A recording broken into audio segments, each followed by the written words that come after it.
welcome back to my film and TV channel. You're all staying safe and well, and this a catch-up really, yes, because I didn't review series 1 of this, and we've got a second and final series because it's taken us to a key element in this franchise, and we're talking Andor, of course, also known as Star Wars Andor, and Andor, a Star Wars story for its second season. What's the difference? I have no idea. It's a science fiction political spy thriller. Too much political in this, and I like political normally, but I would have to admit to you now, guys, I'm a bit of a not a lone voice, but my voice on this isn't sort of resonating with most people's. It's created by Tony Gilroy for the streaming service, of course, Disney Plus, who do some okay stuff. I wouldn't put this up there with the okay stuff. Of course, it's part of the Star Wars franchise, prequel to the film Rogue One from 2016. Itself is a prequel to the original Star Wars film 1977. It all gets very complicated. One day you can watch them all following on from each other, can't you? Which, okay. Which I thought you could do with the first 6 films, but of course we've got even more to add to that now, haven't we? The series, of course, follows thief-turned-rebel spy Cassian Andor during the formative 5 years that lead to the events of the 2 films. And this one, this season 2 sort of jumps years at a time as it's progressing through. And it explores how he becomes radicalised against the Galactic Empire and how the wider rebel alliance is formed. I wonder why. Yes, because these nasty right-wing fascists have taken over the universe. Of course they are. Diego Luna reprises his role as Cassian Andor from Rogue One and serves as an executive producer. Yes, I'm not a big Diego Luna fan. That doesn't help, does it? The series also stars Kyle Soller, Adria Arjona, Stellan Skarsgård, Fiona Shaw, Genevieve O'Reilly, more please, Denise Goff, yes, more please, Faye Marzi, Varadi Sethu, Elizabeth Dulé, Ben Mendelsohn, Benjamin Bratt and Alan Tudyk, and many others, including, of course, a very famous robot from the film this is all leading up to. This premiered on September the 21st, Series 1, 2022, was released weekly, and of course the second season premiered on April the 22nd, 2025, so 2.5 years later, with 3 episodes released weekly until May the 13th. I'm a bit slow on doing this review because I wasn't a big fan of Andor Season 1, but I thought, well, I've not reviewed it, so I'll come on here and have a look at 2 and hopefully give you a good review. It isn't that good a review. What can we say about this? Well, my criticism of a long 12-episode Season 2 is much the same, perhaps, as it would have been for its 12-episode predecessor, though for Series 2 it's got knobs on this one. The characters we grew up with in Season 1 obviously mostly get another go, getting investment, though at times the pace of Season 1 made this very difficult to do anyway, to care less too much about what was going to happen in Season 2, apart from a few exceptions, of course. For me, the investment is superficial all the way through this. By the end of a bloated Season 2, there were a few characters I cared less about. So in other words, I didn't care whether they'd survived, lived, died, or went on to great things. I wasn't overly bothered. As mentioned, Diego Luna reprises his role as Cassian Andor and reprises the dullness, I thought, of his character, which I found very dull in Series 1. And of course, we get more of the same in Season 2. He's not suddenly becoming a little bit more dynamic and adventuresome. He's just dull. Simple as that. There are investable characters. I like Denise Goff, as I thought I mentioned before, but even she appears reined in a little bit in this Season 2. And I wouldn't mind seeing a bit more of Genevieve O'Reilly. I think there's more legs on that, but she just wasn't. She was utilised fairly, but there's a lot of people to get into this, so she's gonna take a minor role. I think Season 2, for all its plaudits, awards, positivity, it was called the best drama of the year by certain people, just never really gripped or entertained me as Series 1 didn't. And it's a sci-fi fantasy epic that just doesn't bite for me, just doesn't do anything for me. And we have to wait till later episodes in Season 2, as we probably did in Series 1 as well, for it to start hitting its straps. And it's just far too late, because by that time I've really just watching it for the sake of doing this review, not watching it because I want to. It's as simple as that. We just sort of hope that something good's going to happen. And even the genocide scenes that come about 3/4 of the way through, just feels very cheap and low budget and not very gripping or poignant. It just spends enough time building up to it. It's just a bit of an anticlimax when it comes.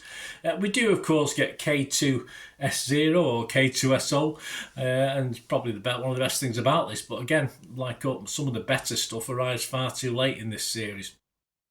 And humour, what the hell happened to humour? He's at least a little bit of humour with K2SO, but what happened to the humour in Star Wars? I mean, it's just dull, serious stuff and very uninteresting most of the time. And even in this seemingly whisper of the point of this whole exercise, the word Death Star, the words Death Star, isn't really a wow moment. We're just okay. That's what it is. That's, I want to go wow, and be amazed, but it never really leads up to that. I think the problem is that Disney Plus, they probably don't think it's a problem. They probably make enough money out of these. I don't know. Don't have a clear idea of who this should appeal to. It's obviously they're not going to appeal to kids because it's going to bore them to death, this thing. And as far as Star Wars fans, perhaps they rely on loyalty. But there's a lot of people liking it, so it's probably working based on the scores. For me, I like Star Wars. It's one of my favourite things from the 70s, the original, and of course the later versions. I like those. I'm not an avid fan. I wouldn't say I was a Star Wars fan, but just for me, I just like the genre. I like good sci-fi, and generally, like it would for the kids, just bored the arse off me. Simple as that. I mean, if this is Star Wars for grown-ups, bring me back the original, more family-friendly versions, because this wasn't great at all. I like politics. I like the sort of what they're trying to get at, but it never quite works in this. It just doesn't make any sort of inroads to me wanting to watch it. As I say, I like a lot of political stuff in the fantasy, the Game of Thrones, the dragons and all this sort of thing. There's lots of political intrigue in that, but it's far more interesting and better done than we get in this. But, as I said, don't listen to me. A couple of people loved it, or a couple of people out of hundreds and thousands and tens of thousands, hundreds of thousands of people loved it. Sophie Butcher from Empire magazine said, "The blood of this iconic franchise, the heart, the values, the triumph over evil runs through its veins." She's all, I mean, I never got that excited about it. It will make you fall in love with Star Wars, will it? Make you bore you to death, probably. Whether for the first time or the 50th. I'm in love with Star Wars. I wasn't in love with this.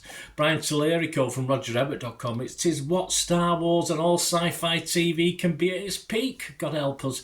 And I hope it's a roadmap to the future of this entire franchise. Well, I hope it's not a roadmap to the future of science fiction generally, because it'll just turn me off, that's for sure.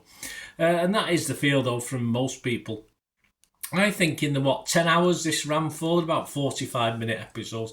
I think in the 10 hours there's probably a decent 2.5 hour film in this, and that's somewhere buried in it, of which most of that 2.5 hours probably comes in the last 3 episodes. So yeah, I'm very, very disappointed. Rotten Tomatoes, 97% positivity. Almost everyone was fresh, just the odd rotten. Rotten Tomatoes audience, 89%, not quite as high, but still positive. I mean, I must have watched a different Andor. I don't know. That's the only excuse I can think of, because they've all watched a different Andor series 1 and 2, so I've watched, unfortunately. So my scores, I was rotten on Rotten Tomatoes. I will be mixed on Metacritic, because as I said, there were bits in it I liked and certain characters. But for 10 hours, it was a hell of a slog. But I'm not going to score. I can't recommend it. I can't give it 6 out of 10, which is my recommended score. I can't even give it a 5 out of 10, because by the end of it, I wanted to give it a 5 out of 10. I'm probably just a little bit lower. But if I don't give it more than a 5 or more, I don't score it. You can see my score if you go on X or TikTok. That's it, TikTok. Yeah, there'll probably be a score on there for it, but. No, not for me. This a bit of a failure for me, as I say. But I'm in a bit of a minority. Let me know what you think, guys. Anyway, it's all about opinions, isn't it? My boring world. If you all thought the same, please. I'm sorry, couldn't be more positive on this. If you love it, fair play to you. I just can't see the appeal. In fairness, and I do, as I say, I'm a big fan of the genre, as I'm a big fan of most film genres. There's not many films I don't like, but. It didn't work for me. Let me know your thoughts, guys, and it'd be great to have your views, please. Just let me know. If you like what I try and do on the channel, I'm usually a bit more positive on things. Please press that subscribe button, give us a like, etc, etc. And there are certain ways, if you want to support the channel as well going forward, there are ways of doing that. Just stay tuned for another minute or so and I can tell you those different ways of helping me out as well. But for now, thank you. To help me out, guys, if you watch the ads, if the ads on this YouTube ads, that helps in a very little way, but it all helps. All, you know, watch the pennies and pounds look after themselves, they say, don't they? Or the pennies or the 10p's look after themselves. But if you watch the ads or follow the links on the ads as well, that's always a nice way to support the channel. If you sort of hang on for it, I've done that. I watched other people's and followed the ads, just something I fancied, which does happen from time to time. Of course, you can support me by pushing that subscribe button as mentioned earlier, and that of course pressing the button so you know when these vlogs are coming out. And of course I'm always interested in your opinions, and of course you can give us a like, that'd be wonderful as well. So thanks for watching, guys. Hopefully I'll join you very, very soon with something else. Until we meet again, I'll never ask one thing, don't I? Please stay safe, everyone. Bye for now.